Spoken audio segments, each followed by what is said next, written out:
So I mentioned in the last video that my plan is to pick up a YZ500 motor and use it to develop some 3D CAD models. Well, that's happened. I picked up a YZ500 motor, a YZ500 bottom end.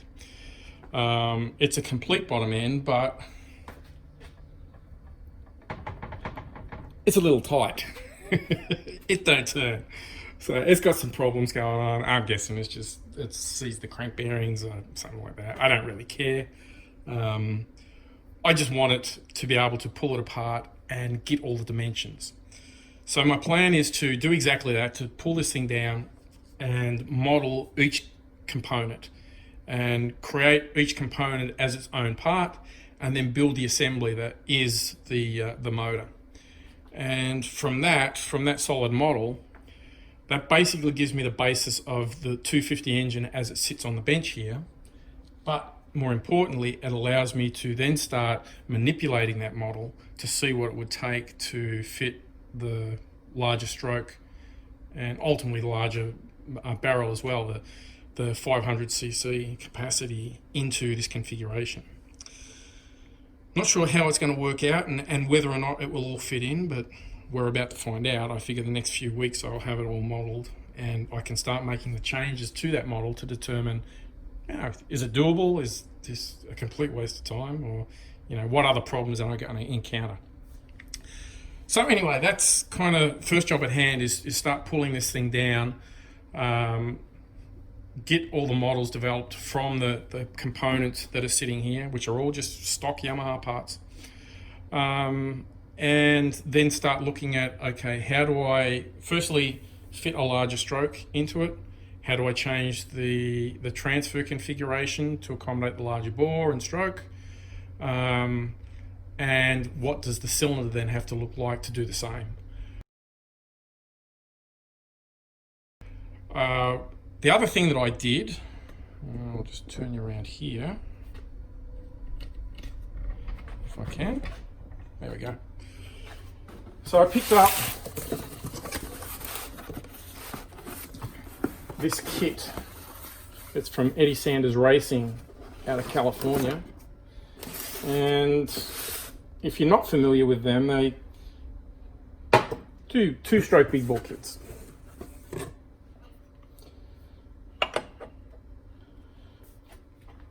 There's a piston that goes with it, but nothing special about the piston. It's just a Wasico piston. And my reason for picking that up is I need something to develop the basis for the port map and port timing. This is a 325cc motor if coupled to the standard 250 stroke. The intention is to model up where the transfers run, the size of transfers, the position of transfers, and then also the way the transfers come through into the liner. And help me develop the port timing. I can basically use port timing from a standard 250 configuration. I can compare the 325 configuration, and it will help me arrive at port timing that suits the 500, at least should suit the 500. I'll model it and then also simulate it, so we get some simulation, and that'll help just determine whether or not it's a good config or not.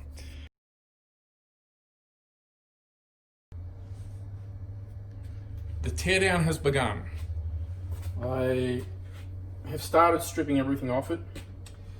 The clutch is all disassembled, and actually the clutch was in really good shape. I was surprised. I expected the clutch plates to be pretty well burnt out, but they were surprisingly in good shape. I did find the cause of the issue, or the cause of it being locked up. You can see that little spot face that's machined on the housing. It's not meant to be there. It's certainly not machined via a machine tool. The head of this flange bolt that's on the end of the crankshaft, that's walked out and actually been touching the housing. So it would indicate that the crankshaft has been floating backwards and forwards along the axis. And you feel the main bearings, and they turn, but they don't turn real good. They're almost like square bearings, more so than round bearings. And the big end, that is as tight as a fish's arsehole. That thing is pretty well locked up. I can make it turn, but it's pretty tight. So certainly what has happened is the bottom end has locked up, and that's what caused the problem. I suspect that the root cause of this was whoever had the engine ran it without oil in the fuel. And that would explain why I picked it up as just a bottom end and there was no cylinder or piston on it. My guess is that somebody has done that. The piston has grabbed the liner. They probably had to smash the thing to get the piston out of the cylinder, and rendered that junk. And so they've just sold it off as it was, which was, I mean, no surprise. I knew when I bought the thing that it was not a running engine, so no surprises there. I knew what I was buying. But all in all, it doesn't look like the damage is all that bad. This is how it came apart, and I could tell by the gaskets and the way that it unbolted that this has not been taken apart since the engine failed. All that had happened was the cylinder had been taken off. All of this was all still intact from the way it had been running, and that's how it came apart, with just an oil drain. I haven't washed it or done anything with it, so it was pretty clean in there and looked in pretty good shape. The transmission is, at least it appears to be in good shape. I can just spin the transmission and there's no funky noise. I've gone through all the gears and it grabs the gears without any trouble. There's no slop or no movement in there, so it looks like the transmission forks are good, the shift drum is good, all the gears feel good. I'll know more once I split the case, which is the next job. But all in all, it looks like it's in pretty good shape. So much so that it looks like all it would take is clean up any damage that's been done, which there might be something in on this internal face on the casing where the crank's been, I'm sure, slopping around and smacking into the face, but I'm sure that's repairable. I'm sure I can clean that up without too much trouble. Any damage to the journals, if there is any, which I'm thinking there probably isn't, but if there is, I can certainly clean that up. But it looks as though this engine would easily get cleaned up, maybe blueprint a little bit, and a set of bearings, a crank and rod, and throw it back together. And I think it would be a good usable engine. Maybe I'll do that down the track, but that's going to be another project. I certainly don't need another project at the moment. But anyway, the engine will suit perfectly for what I bought it for, which was create the CAD model. I will continue stripping it down and then start that process. And once the model comes together, then we can actually start the real work of looking at the potential for blowing it apart and creating the new design. So it's all looking good.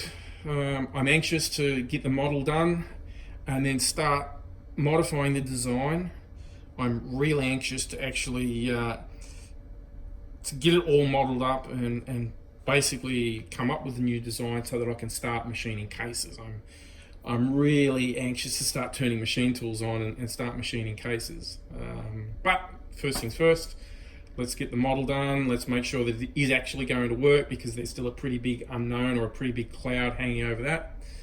And then take the next step.